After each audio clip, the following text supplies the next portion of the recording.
شهر رمضان الذي أنزل فيه القرآن هدى للناس وبينات من الهدى والفرقان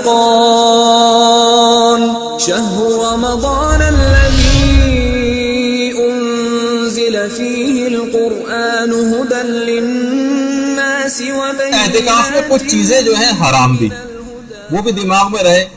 اعتکاف میں ایک تو خرید و فروخت کرنی حرام ہوتی، مثلا کوئی دوا خریدنا ہے، کوئی کھانا پینا خریدنا ہے، پان چھالیا سگریٹ چائے، ہم نے پیسے دی کہ جاؤ، وکیل بنا کر نہیں، بعض اوقات خود خریدنے کا یہ مسئلہ ہوتا ہے۔ تو بہت سے لوگ وہاں چیزیں بیچنے بھی آ جاتے ہیں مساجد میں، اس میں معتکفین جو ہوتے ہیں بہت سی چیزیں خریدتے ہیں، خرید و فروخت سے بھی اعتکاف باطل ہو جاتا ہے۔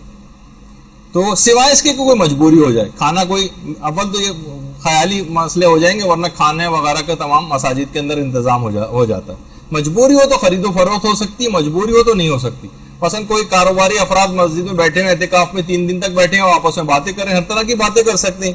اب انہوں نے کہا کہ ٹھیک ہے میں نے اپنا کرائے پہ مکان آپ کو دیا، آپس میں طے ہو گیا، یہ غلط ہے۔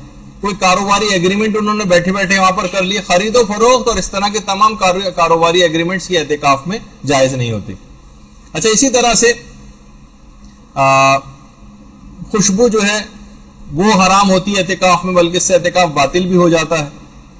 اور جدال کرنا، اپنے کوئی بحث و تخمیز بہت ہونے لگتی ہے اکثر اعتکاف میں، بحث و مباحثہ ہو رہا ہے، لوگ ظاہر ایک ساتھ اتنے سارے مذہبی افراد جمع ہیں، تو چاہے کسی مذہبی بات پہ کوئی فخر و مباحث کیوں نہ کرنا شروع کر دے، یعنی اس طرح سے جدال کرے جس میں اپنی بڑائی اور اپنا فخر کا اظہار کرے اس کے اندر، تو اس سے بھی اعتکاف غلط ہو جاتا ہے۔